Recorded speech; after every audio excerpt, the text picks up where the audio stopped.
Yes, welcome again, and welcome to the April edition of tinyML Trailblazers series. Yes, it's April. We are in the spring season now.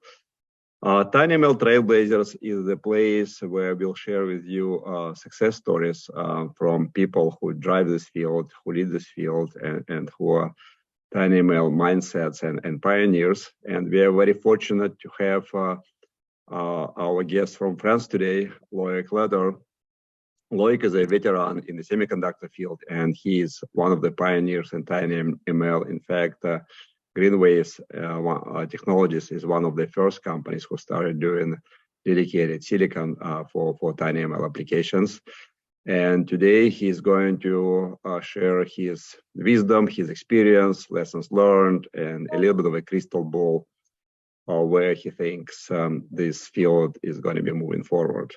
It's going to be a very inspirational and educational story as usual, and Loic will illuminate a path forward for us. So before we start, let me acknowledge our strategic partners. Those are the companies who are very passionate about tinyML, and they're very supportive of what we do in the tinyML Foundation. So it's AZIP, Analog Devices, Arduino, ARM, Compass Marketing, Edge Impulse, Greenwaves, that's the company that Loic founded, Gravity Inc., IBM, Imagimob, Inotera, Microsoft, Nota AI, NXP, OctoML, Polin, Kixo, Qualcomm, Renesas, Schneider Electric, SenseML, Sony, Silicon Labs, ST Microelectronics, Synaptic, Syntian, and TDK InvenSense. As you know, tinyML is a very strong global community. It's a very active community, and you are very welcome to join tinyML meetups. There are 47 groups in 39 countries, close to 14,000 members there, and also tinyML community on LinkedIn with 4,000 members and close to 12,000 followers. Again, quite a big community and a lot of information there, a lot of events there. So again, you're encouraged to join them. Also, today's presentation will be recorded as usual, and it will be on tinyML YouTube channel this week. So you can subscribe to this channel for notifications, and again, this video will be available there. It's very simple, YouTube/tinyML, and it has already over 500 videos with a lot of views and close to 10,000 subscribers. So again, you're encouraged to join there. But last week we had our annual Dynamo Summit here. It was a very successful event, and some presentations and videos from these events are already online on the YouTube channel and on tinyML website. But we are also very happy to announce that in about 2.5 months, we will hold another in-person event. It's going to be tinyML Europe, Middle East, and Africa event, Innovation Forum. It will take place in Amsterdam in the end of June. So you see the website, and it's going to be a great program there, great opportunity to learn, great opportunity to network.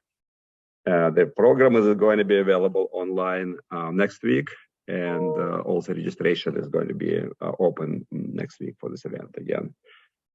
Please go there, register and book, especially your hotel there, because there are a limited number of spots in the hotel. At this point, I would like to introduce our wonderful host. It's Dr. Chris Rowan.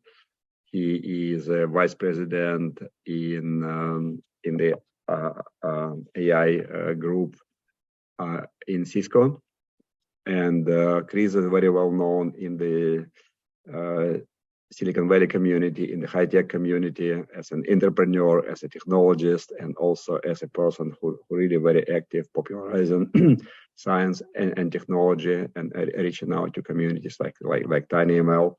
He is also well known for starting several successful companies. The recent one, Bubble Labs, was acquired by Cisco. Before this, he also founded Tensilica, that was also acquired. And and he has a lot of history in this space, a lot of accomplishments.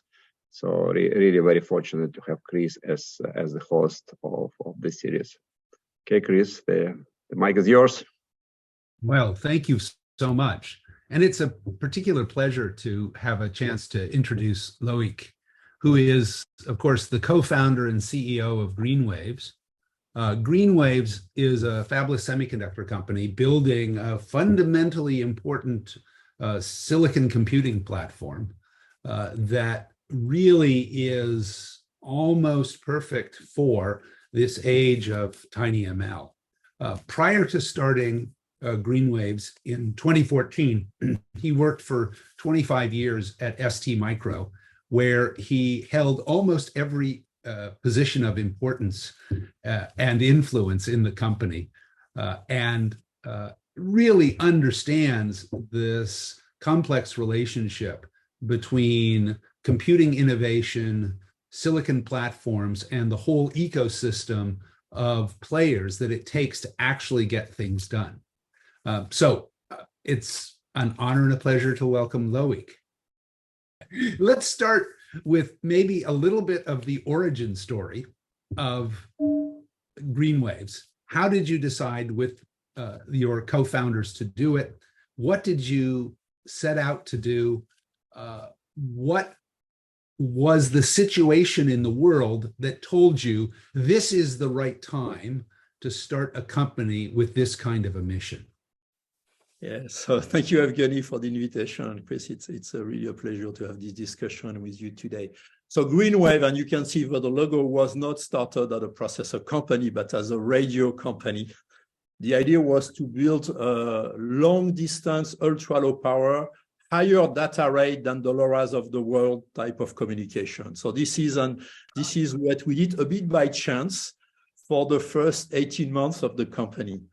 Then Eric, who is our CTO and co-founder, and also a good friend for many, many years from ST and even before, reached out to me and saying, you know, Loic, I want to start this processor company. Do you want to join? I say, no, I already have a company, but you are more than welcome to share offices with us.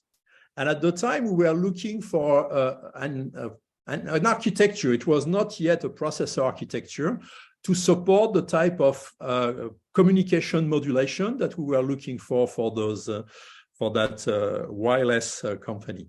Now, to make it fast, after a few months, Eric said, I think this is what I have in mind, that was coming out of an open source project called Pulp that he was very much involved with, that was born in ETH in Zurich and University of Bologna in Italy. He said, you know, I think if I tweak something, this processor will do the job for your wireless communication.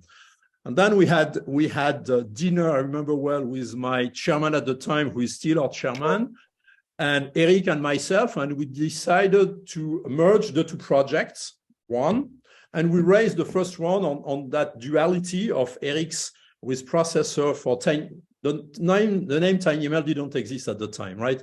Evgeny and Pete had not coined that. And so we had this wireless communication and this, let's call it tinyML processor company. And we raised the first round, the seed round on that thing. And then the market decided. Frankly, we acknowledge that we are going nowhere with the wireless communication project. And instead, the tinyML processor company got momentum. And this is really how it started. And since then, we have enjoyed it very much. Now, if we go back to the fundamentals, though, and we love to call ourselves a tinyML processor company, from day one, it was very clear for us that it's not because AI was, and tinyML was big, that traditional computing was going away. So from day one, we have built processors that would do very well, let's call it DSP of different nature, plus AI, and how is it? And I think if we discuss it further today, we have been proven right in some market at least to do well a system on a chip. This is the other dimension. From day one, we say we want to make system on a chip. We are not in the business of AI accelerators. Okay, you need both to be very good on DSP and very good on AI, and to bring to the market tools that would combine the two, so that you You don't have to be schizophrenic and have one part of your brain that is DSP and the other one is AI. Mm-hmm. And how has that concept of the platform evolved? How broad a set of applications do you target versus do you really say, well, if it's not machine learning inference, then it's probably not going on this platform? You know, you've got a lot of choice about whether you take on all embedded applications that have some modest amount of compute, or you say, this is really the sweet spot, and we've built a lot of vertical value and partnerships and applications around this narrower scheme. Yeah. How do you balance that? So this is it's not an intellectual journey. It's really, if you go back to our DNA, and you say, I worked for ST many years, Eric as well, and for ST, sorry. This company has taught us, I think I learned it with my bosses then, to listen to customers, and more generally now in processor, to listen to the weak signals and think that people are telling you, but not in an explicit manner, right? So we have all the time, whenever we meet someone in industry, and I remember some discussion we had, Chris, at one of the tinyML events, you know, we are collecting the weak signals. And at the time, you told me one thing important, and the weak signals that we process and we integrate in where is it that we want to be positioned. I'll pick one example. So initially, we were on the IoT space, to make it a bit simpler. And now we are IoT, but we are also a hearable processor company, and likely in the future, an automotive processor company as well. How is it that we move from IoT to hearable? We never thought about it. We heard it from the market. We met some customers pitching some tinyML use cases. And in a very delicate manner, they said, well, you know, we think your technology could be applicable to problems that we don't have a solution for today, right? And we started to engage with those guys. And of course, I mean, you know that as well. Customers don't tell you immediately what their problems are. So you have to convince them that you have the tools, that you have the openness. Sorry? I was just going to say, sometimes those weak signals are ones that even the customers themselves aren't conscious of. They're telling you things, subtext of their problem. Oh, wait a minute, I'm hearing something here. I can understand how I can deliver what the customer needs rather than merely what they want.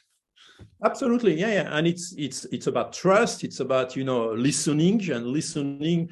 And sometimes when you're very proud of your technology, you are pushing it, you are here to sell. And it's the first thing to sell here is not to sell, is to listen and build the trust, right?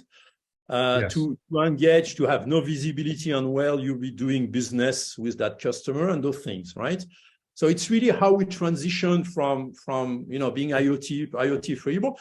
And at that time, we had no idea on how dynamic that hearable market was.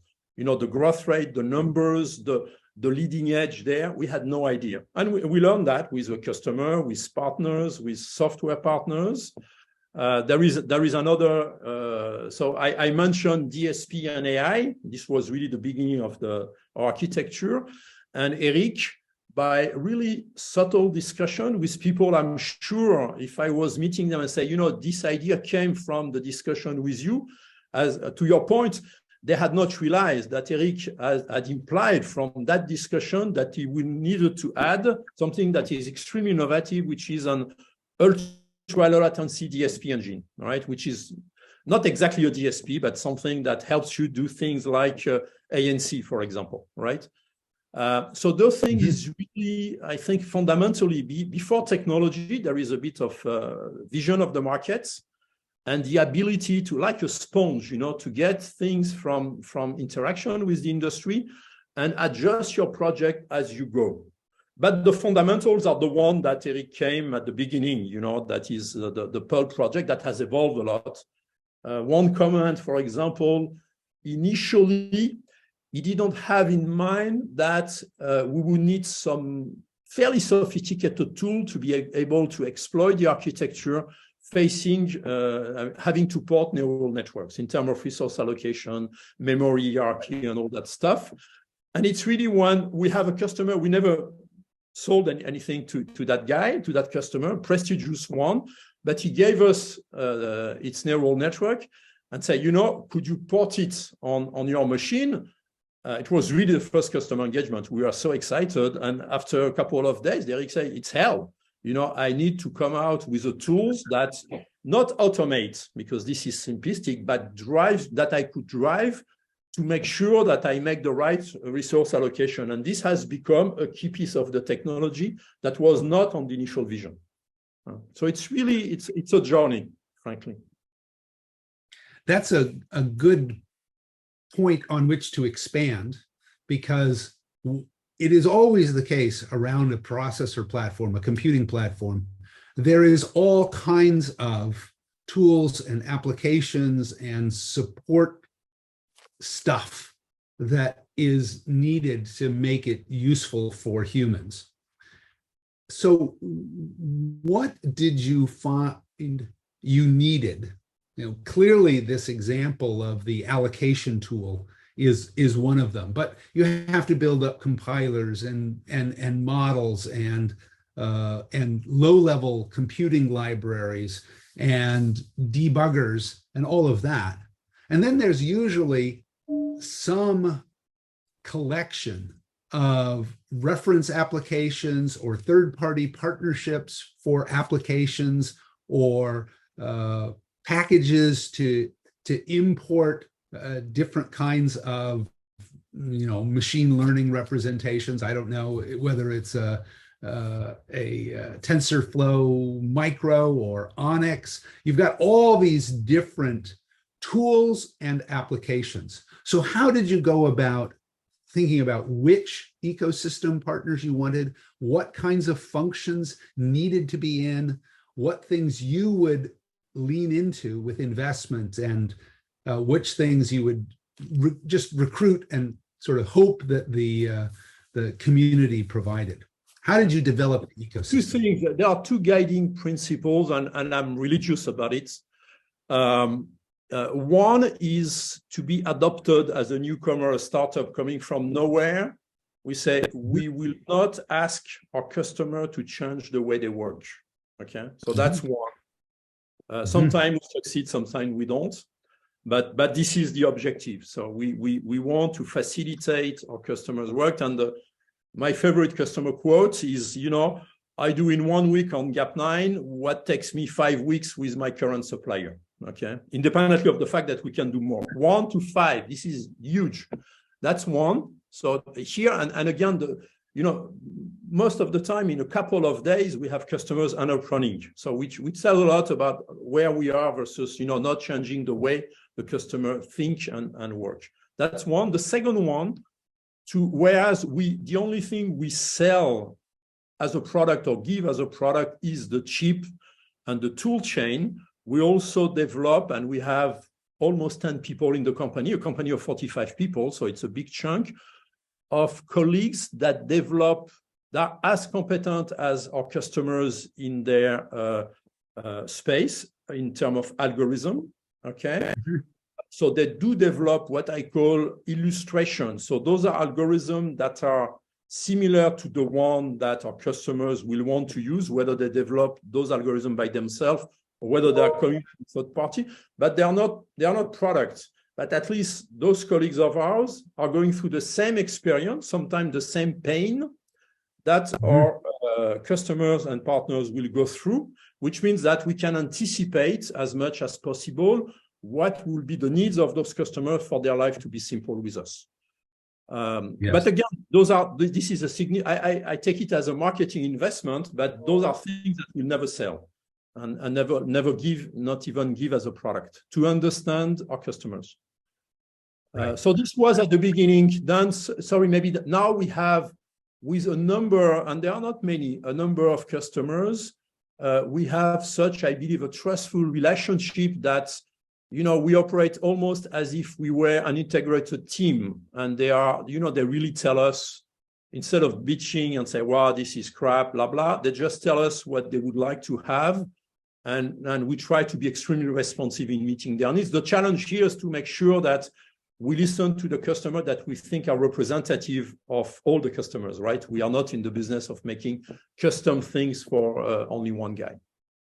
Right. Right. Yeah, that ability to use your application team to learn the language of your customer and to show that the platform is very suitable for that end application can reduce the perceived risk a lot.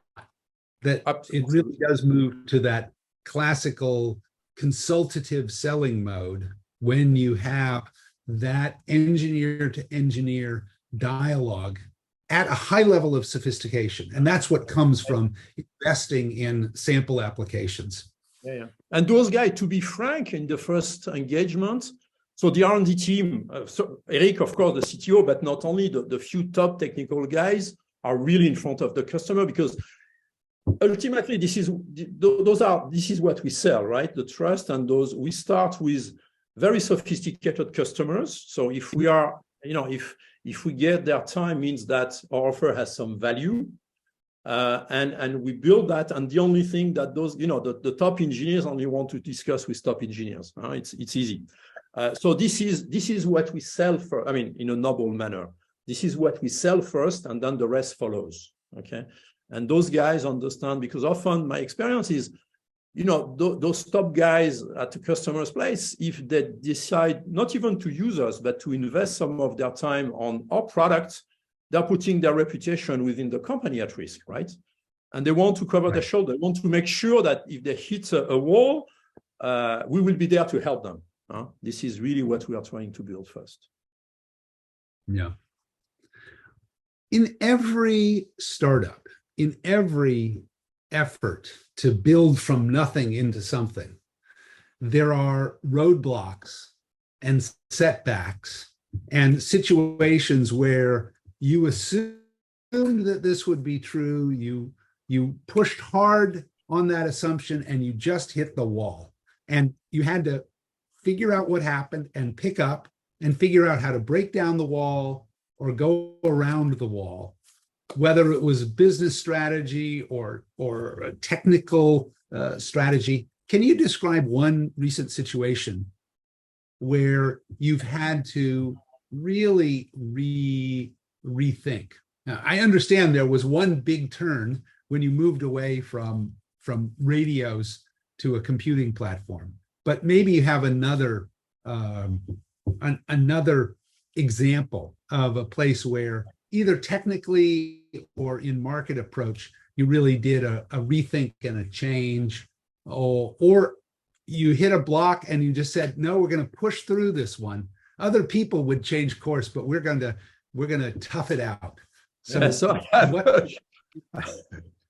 I think the more valuable example is probably a horror story I cannot share. But I come back on one I can share, so I'm not escaping the question. And on those horror story was really, the alignment between Eric and I on why is it that we are building this company on the really fundamentals beyond the technology. It's really about, why is it that we are doing that? What are the values from a human perspective, and stick to it, no matter what it costs us. And frankly, it helps. It helps, and at the end of the end, this is what matters. Now, probably the most challenging thing is that when we taped out Gap9, we incurred a lot of delay, months and months of delay, and things were not converging. At that time, we were wrongly, I think, now it's easy to say, but were subcontracting the physical design and to people that were competent. So it was not the point. Now, we learned dearly that if you are in ultra-low power design, the relationship between front-end and back-end, to make it simple, is such that you need to iterate in a way that you cannot capture in a contractual relationship between companies. No matter how close the engineers are, COVID was in the middle, didn't help, right? People could not meet. And here the lesson is, at some point, even if the engineers tell you, I tape out in a month from now, and then every month we had a month of delay, you have to trust them. We had to bite the bullet. There was nothing to do immediately. And we had to go through. We taped out. As it turned out, also, in all frankness, the energy efficiency was not the one we knew we could achieve. but it's still a very leading edge product. So we are not ashamed of it, but we know we could have been much better. And then after the tape out, we sat down and said, okay, how do we get organized so that this never happens again? And we went through things, and it's multiple. Of course, the easy answer is you bring in experts so that next time we can do the physical design by yourself. It has some financial implications, but also the team concluded that the way they were partitioning the design had some impacts on the difficulty on getting the convergence on the parameters that we were shooting for. And we really put that, no finger pointing, just say, okay, how do we fix that once forever? Okay. And now that we are about to tape out our new product, I think we have really learned that. And now I cannot say it's a smooth journey. It's never, taping out is never smooth, but at least now collectively, we think that we have the process and the machine under control. But, I came back, every quarter I was going back to the board and say, I'm sorry, we push back by a quarter, saying it to the customer. This was a really, really intense period. Of course, the fear of losing a key customer is absolutely fundamental, because you build, for example, fundraising on key design wins. So the whole story was at risk. And, we told people, please trust us. And it worked well at the end. But it was really painful and really defining as a period of the company. Right. Now, you all made a decision to adopt RISC-V relatively early in the whole RISC-V movement. And of course, kind of the conventional answer in this space would be to use ARM. Talk a little bit about the decision to use RISC-V and what that has meant as you've gone downstream, as RISC-V has become at least somewhat more mainstream in the community. How has that worked? What have been some of the unexpected impacts of using RISC-V rather than the usual processor? ARM would have been a non-starter because RISC-V for us is a way to innovate. So to do the same thing with ARM, we would have needed an architecture license that was just out of, so it's just inconceivable, right? Financially to start with. But not only. So it's RISC-V on one hand, and this came from the option, by the way, at the time, the Pearl project was not built on RISC-V, but they adopted RISC-V very early in the process. It was another open source, free ISA to use. I don't remember the name, OpenRISC, I think. And very early, the Pearl project switched from OpenRISC to RISC-V. As soon as they understood that RISC-V was real, they moved. But so RISC-V for us is a fabulous tool to innovate. And I think there are not enough companies, but there are not enough companies that use RISC-V to innovate. On the academic side, yes, I think it has not percolated yet enough in the industry. There are a number of other advantages of RISC-V. But more than RISC-V, which is a free-to-use ISA, it's the open source things that matters a lot, right? And what I looked at, if only our capital efficiency, a lot comes from the fact that we are leveraging open source design, open source project, the Pearl project in particular, because we focus our proprietary R&D effort on what matters, and we leverage as much as possible from the open source. And we have developed, I think, a number of skills on that. What is it that we keep? What is it that we put back into the open source? And there are things that we develop that we put back in the open source. There is value. We also have learned, now it's easy, but believe me, 5 years, 6 years ago, it was not easy to explain to investors that we were using RISC-V a bit, but open source was very difficult, very difficult. We have no patent. That's okay. I know how to explain that we don't need patent. We'll have some patents, but for years we had no patent. It didn't matter, right? But it's good also because you cannot hide yourself behind proprietary things, pretending that this is differentiating. So you have to go back to the fundamentals. And I think the fundamental differentiation is about the market vision. Because if you start, it takes the same time for everybody to make an innovative chip. So you have to start first to arrive first. Okay, sounds stupid, but this is I think how it works, and you have to execute properly. The fundamentally technical differentiation alone doesn't buy you much. Right. So, but I must say also that as the company evolves, as more and more we compete at system level, this RISC-V story, the innovation story is going away a bit. It's more about, how do we scale? There are some bottlenecks in the architecture here and there. I think we have the basis now, and the game is a bit different. It's also on the tools now. We are working on significant advancement on the tool side to make our architecture more competitive. Mm-hmm. What are the kinds of third-party relationships that are really important for you and your customers? Who do you spend time with to get them sort of on the bus, part of your whole story?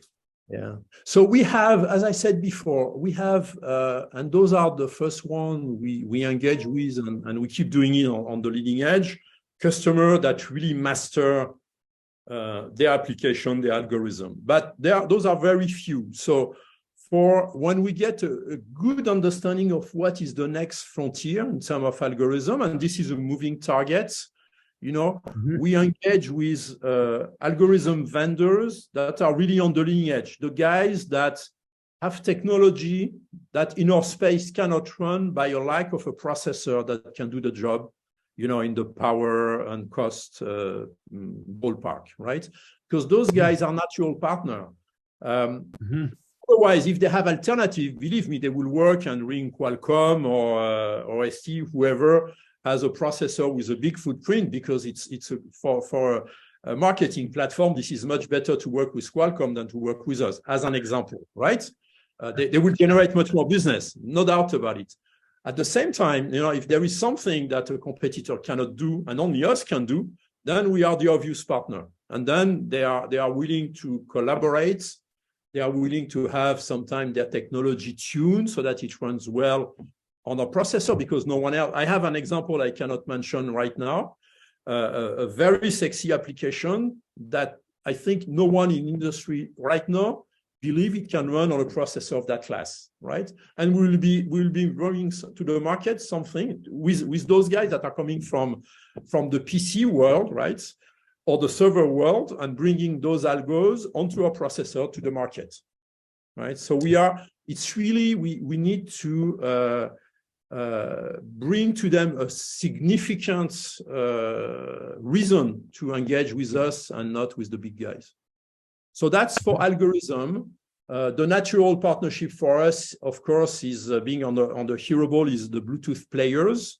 You have a number of outstanding Bluetooth companies that don't have a strong computing offer, okay? And in the hearable side, now the market is as much leading edge Bluetooth radio combined with leading edge computing.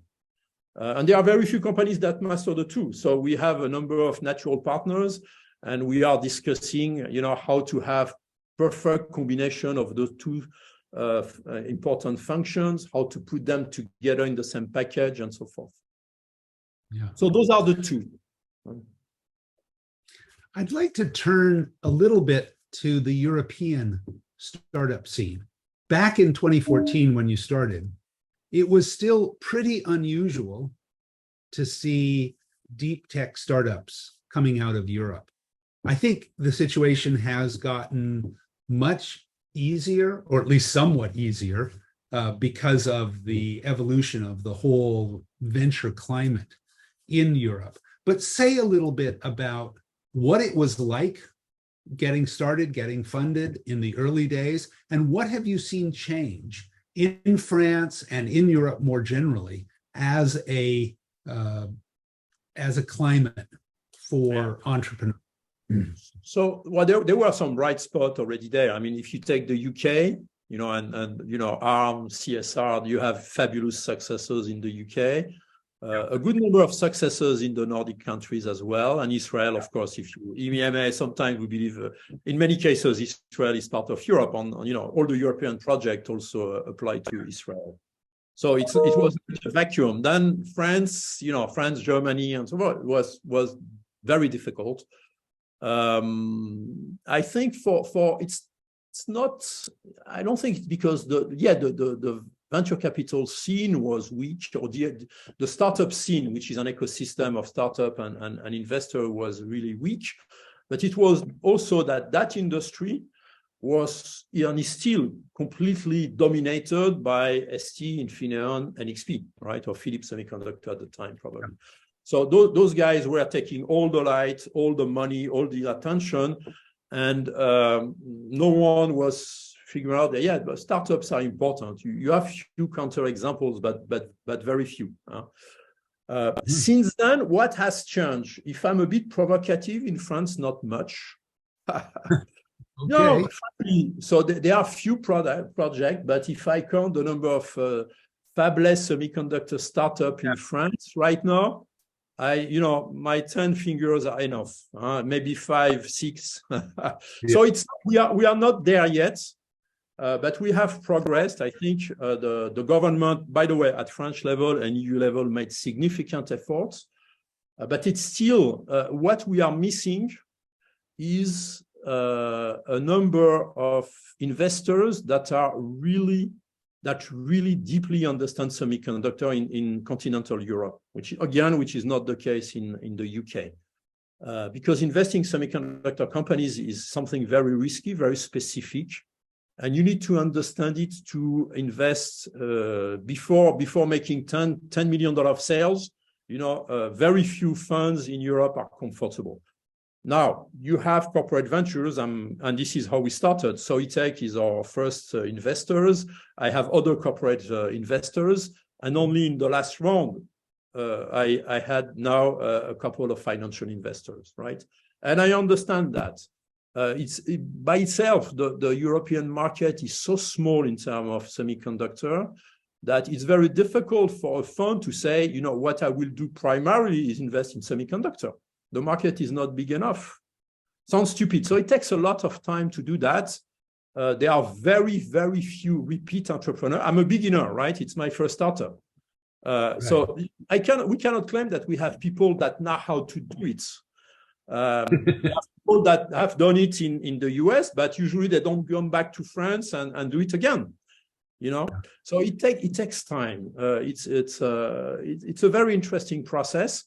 Now, on other areas, definitely Europe now is playing in the, you know, on equal terms with the US. There is no doubt about it. In semiconductor, we are not there yet. And the startups are acquired too early. Usually, there have been a number of acquisitions. Most of the time, they go under the radar, so nobody knows about it. We know it because there's our friends and so forth.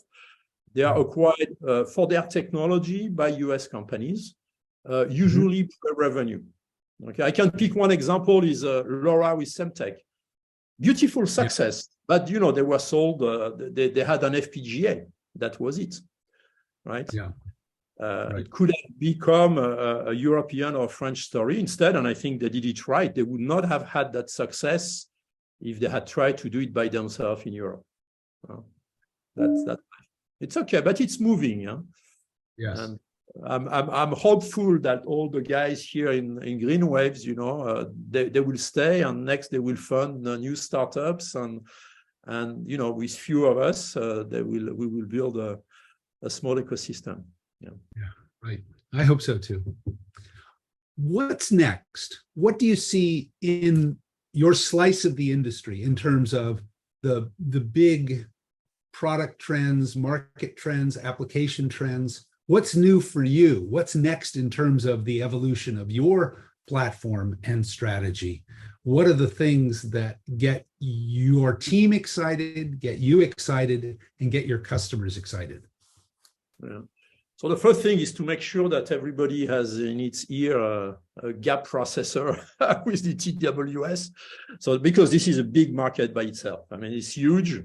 So we have to transform that. We have great traction, but this by itself is, it's something that could bring us to $100 million of sales. We take some years and you need to execute, but all the fundamentals are there. So that's one. The second one is, as a company, you want to have, and especially a processor company, and the way we was conceived from the beginning, it's a fundamentally scalable architecture that we are not, for the time being, we are, a one processor development at the time because of where we are in our development. But it's scalable in the sense that at a given generation of architecture, the architecture is meant to be able to address computing problem from 1 to 10. All right. For the time being, it's 5 for everybody. You have no option, maybe an option on the package, and that's it. So having achieved a financial maturity that allows us to make what we call derivatives. So scale the architecture downward and upward at a given node is one, and we could enlarge. I take an example. We are well positioned on hearable. We could make a derivative that will be very good, very competitive on the hearing aid market. That requires a different trade-off in terms of parameters. Of course, today we don't have the means to do that, but this is something that we could do if we could spend another $10 million per year, right? As an example. Audio is unlimited, so we could scale up as well. There are other audio problems that require more. So this is the scalability things that matters. And in terms of market, it's really after IoT and hearable is finding a third pillar that we think is automotive. It will take time, but we have a number of signs that make us think that we are well positioned. By the way, more on IoT space, monitoring the car when the car is not used, where ultra low power matters, and there are a number of sensors that need to become smart. So it's kind of tinyML stuff. And the other one is on the audio, where you have this idea of an audio bubble per passenger, which is an infinite appetite for more compute power, if you think of it. Yes. Right. Right.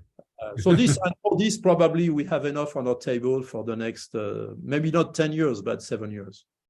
That's great.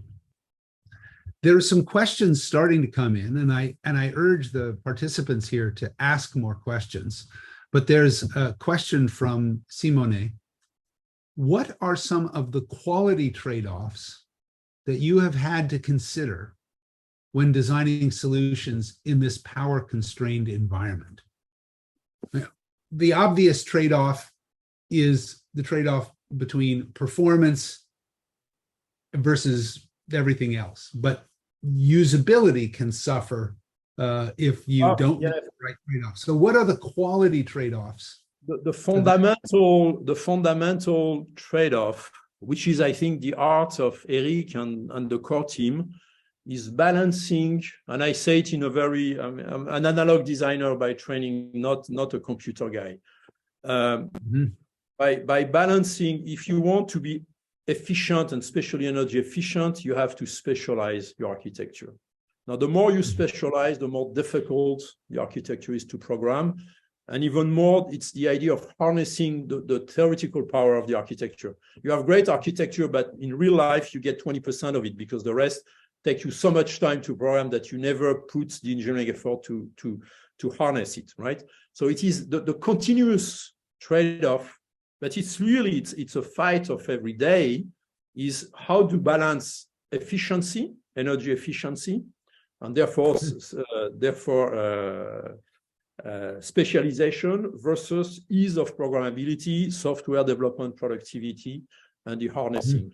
And as the interesting thing is with neural networks, that this is a moving target, right? We are running today neural networks that were not on our radar, and probably not, maybe in the academia, were not on the radars of anybody when we decided what Gap9 will be about. So you need to have that level of programmability. Say, I have a life insurance, and even something that pops up, I have not thought about it. I can do the job, not brilliantly, but no one else can do, right? So you need to have that, and frankly, it's every day. It's every day in everything that we do. Yeah, you're getting at what I think of as the most fundamental trade-off at the heart of kind of all of information technology, which is kind of this trade-off between flexibility, short time to market, speed of adaptation to emerging applications, and efficiency. You know, Yep. how good is it on how much can you do per watt, per dollar, per kilo of CO2? Whatever, absolutely, yeah. Those trade-offs. And of course, if you really didn't care about efficiency, everyone would do their applications as a piece of Python code at AWS. Absolutely. And Absolutely. if nobody cared about time to market, everyone would design an analog circuit that did the whole job and took almost no power at all. But of course, it would take 5 years to get anything out the door. And so finding your place along that continuum of trade-off and how an individual customer optimizes around your little solution become so central to the question of differentiation. And it's at two levels, by the way, Chris, because the first one is you know, I'm looking at our small world, which is programmer processor, but that processor gets into a system, right? And I'm scratching my head very often that, you know, if I have a sensor, and sensor is related to physics, so there are limits to what you can achieve in terms of energy efficiency. So I have a microphone that will consume, probably the best in class today, consume a bit more than 0.5 milliwatts. Now, having a processing solution behind that 0.5 milliwatt microphone that consumes less than 0.5 milliwatt brings you nothing, right? I rather spend that 0.5 milliwatt to make the life of my customer easier, because 1 milliwatt or 0.5 milliwatt in most cases means nothing. Also, on top of it, you have the radio. So we have to be careful in which, at a given point in time, and those are moving targets, which battle we fight, right? And depending on the sensor, some sensors consume much less, but some have a floor, and going below that floor on the computing side doesn't really matter for us. Are there other questions from the audience? I think we'd love to have 1 or 2 more questions.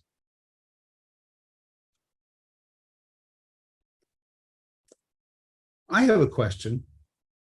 As you look at your team of people and how you manage that team of people, what are the skills you value? And I don't mean just the technical skills. What are the soft skills as well as the hard skills that you think are particularly important for your success and in general for the success of startup companies, where you don't have all of the comfort of a big corporation? You have a higher level of risk, but a level of intimacy in terms of how you're in this lifeboat together. So what are the skills, hard and soft, that you look for Greenwaves? Fundamentally, so we assume, yes, I mean, it's the challenge. You need to have technical people. So we don't have 50, they all contribute, of course. And we are, for a European company and a French company, we are pretty tough. So people that don't fit, don't stay. And I'm not saying in a nasty manner, but we are passionate, but very rigorous. So the guys who are on board, do fit, which matters, okay? Now, we have this, let's call it model, that each of us is an agent. So it's really, they need to find the information, the connection with the colleagues, the quality of the relationship inside the company, outside the company, to do their job. We assume that they know what they are able to do and they know what they are not able to do. And we help them, of course. Our HR directors spend tons of time on coaching or helping and babysitting. Yeah. Everybody, including myself, right? On helping us achieving that mission where we all operate by ourselves in a smart manner, right? Sometimes, I mean, we fail, to be frank, because we have a combination. If I'm a bit simplistic, you have old guys that have a lot of experience in large companies, and you have young kids coming out, or young postdoc coming out straight from university. So no startup experience in Greenwaves before Greenwaves to start with, right? So that's interesting. But it's fascinating. So this is really this saying, you have to manage by yourself. Everybody is there. So it means benevolence, I think. So, the quality of being able to help, being able to listen, being able to ask for help and so forth. This is what is not negotiable in the company. By the way, it's also very difficult when you interview people to detect those qualities of those skills, right? So that's this is primarily. Then we have top-notch guys, of course, in their field. There is no doubt. I don't know if we have too many or not enough. I think we are pretty good on multiple dimensions. What really matters even more in a startup than others is people who have a deep understanding, deep competences in multiple fields, right? Because to be able to dialogue with customers, with partners, but primarily with colleagues, you have to speak in a deep manner their own language and reciprocally. And this is difficult, right? This is difficult because this is not something, you can have in France. We are good at training engineers in a very broad manner, but there is not much depth. I am a perfect example. And then you have and Italy is a bit the opposite, it's fabulous depth, but maybe less broad. And we have to train each other and educate each other to function like this with the benchmark, I think, compared to an equivalent US company, probably we have half the number of people to do the same job, and compared to a large company, it's 1 to 5, right? It's talent and all that, but it's not enough. It's really the way we function that makes the difference. Right. And of course, the risk profile is higher, of course. I mean, there is no doubt, and we screw up from time to time. Yeah, I understand. A couple of questions have just come in. So we don't have a lot of time, but maybe you can give a short answer. How much does academic machine learning research influence your solutions? How much do you try to keep up with what's going on in academia to all the time? All the time. And I think, and on some areas, we are some of our colleagues are really on the leading edge. We have 4 or 5 guys with PhDs, postdoc in machine learning. They are all the time on academic papers. There are people that, at least there is one of our colleagues who doesn't know what GAP9. I mean, he's not putting his hand on GAP9. He's really much more on the academic side of it, very, very much. And very much also, and we have sophisticated customers that I would not say we educate, but we tell them about trends that we think are interesting and that triggers their interest. So it's on that side, it's serious investment from us. Absolutely. Right. And also how it translates into, so because you have research, but then how is it that we can take benefit of that in our next architecture generation? And where is it, back to the beginning of the discussion, where is it that we put the balance between specialization and programmability? Right. John asks, where do you see the innovation and development for tinyML? Is it more in the integrated circuit hardware or more in the platform that enables development? Well, I love tinyML. I read a great blog today that was saying, by a lady, I can't remember her name, but I would have liked to quote her, saying, tinyML is boring. And I love it. Because tinyML is very important, but I think the challenge for us collectively is not really innovating in tinyML, is how is it that we make tinyML available to any device maker, okay? And here the gap in terms of also innovation is very difficult. It's more, we have a number of fairly sophisticated customers that failed in making a product. So the hardware, everything works, functionality works, it's just not accurate enough in their very peculiar situations, use cases. And it's all about here, in their case, it was about, which type of training data they can generate. And they failed. We never went into production with those guys. So I think that to go back to the question, the innovation frontier for me is more, how is it that we can lower the barrier of adoption successful deployment of tinyML in anything, because there are many projects that can benefit from that. But customers or people are scratching their heads. You know, how do I do that? Right? It's not rocket science.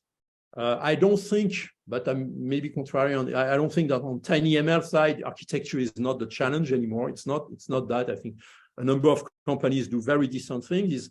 Is how you make it mainstream, and it will dissolve. Right? You don't have DSP companies anymore. It will just dissolve, and it will be a building blocks of system. Now, this is it. Now you have, I don't know, the tinyML on steroids, which I think we are more positioned as a company, where audio is again for the next decade will be an area of play for us. Is you know, here it is really how I can make reasonably simple algorithm to solve very complex situation, very complex use cases. You know, denoising a signal is an unbounded problem, right? Because noise can be as complex as you want. Those we love, right? Because otherwise Moore's law commoditizes us very rapidly. But I'm not sure it's still tinyML. We need to find something in between. And better edge compute. I like more edge computing is an interesting. I think is maybe tinyML is great marketing thing, but it's a bit too limited for the collective ambition that the guys working on tinyML today have. Right. I think it's time for us to wrap up, and so Loic, it is wonderful that you were here today, and I really thank you for a great conversation. It has been wide-ranging, and I appreciate the candor, the openness, the stories. Just wonderful. Thank you. No, but thank you, Chris, and thank you, Evgeny, for. And again, don't tell me tinyML is boring, but it's a compliment. Well, I think thank you, Loic. I think the article you are referring to, this is from Stacy on IoT. Yeah, exactly. That is a summit. And I think the point there is, as you said, application. I mean, from the technology-wise, it's pretty cool and it's done. But I think the exciting part is really when you drive it into applications like what you guys doing with the hearables and automotive. And it's not easy, but it's super fun. And I have my favorite question at the end is you had a very successful career at STMicro, doing a lot of cool things there and accomplished a lot. And now you're building and driving Greenwaves Technologies, which is a rising star in the startup space, and obviously one of the top funded startups in Europe. But personally, for you, Loic, what is success? What does it mean for you to be successful? I think as far as Greenwave is concerned, or that project, together with Eric, because I insist it's really a joint journey, is to prove the vision on one hand and the technology that we imagine, and having it broadly accepted in a number of markets. It's really this one. And the second one that as time goes by is even more important in terms of satisfaction, because in the end, we don't do that for the money, for sure. Right. And certainly not if I compare my salary or even what the money I could make with what I was making in ST, there is no comparison. So this is not for that. Is to give, I think, the opportunity, because it's an opportunity to a number of very talented colleagues, whether they are, by the way, fairly old like me or young, to have an experience that I think, at least in France, they would not have had otherwise. There are very few companies, we are not unique, but there are very few companies, I think, that give that opportunity to a bunch of very talented guys just to have fun and prove to the world that we can do great things. So it's this journey is fantastic. Yeah, well, thank you for sharing this, and thank you. It was a pleasure to have you here today, Loic, and I'm sure we'll talk again. Absolutely. Okay. Thank you guys for the good discussion. Really enjoyed it. Thank you. Thank you to the audience as well. Bye-bye. Have a good day. And at the end, just very quickly, again, to acknowledge our partners here, Executive, Edge Impulse, Qualcomm, Syntiant, Platinum, Renaissance, Sony, and then we have Analog Devices, Arduino, ARM, Inotera, Microsoft. SensiML, ST Microelectronics, Synaptics, and the silver sponsors are listed here. Thank you again, and we will see you in a month.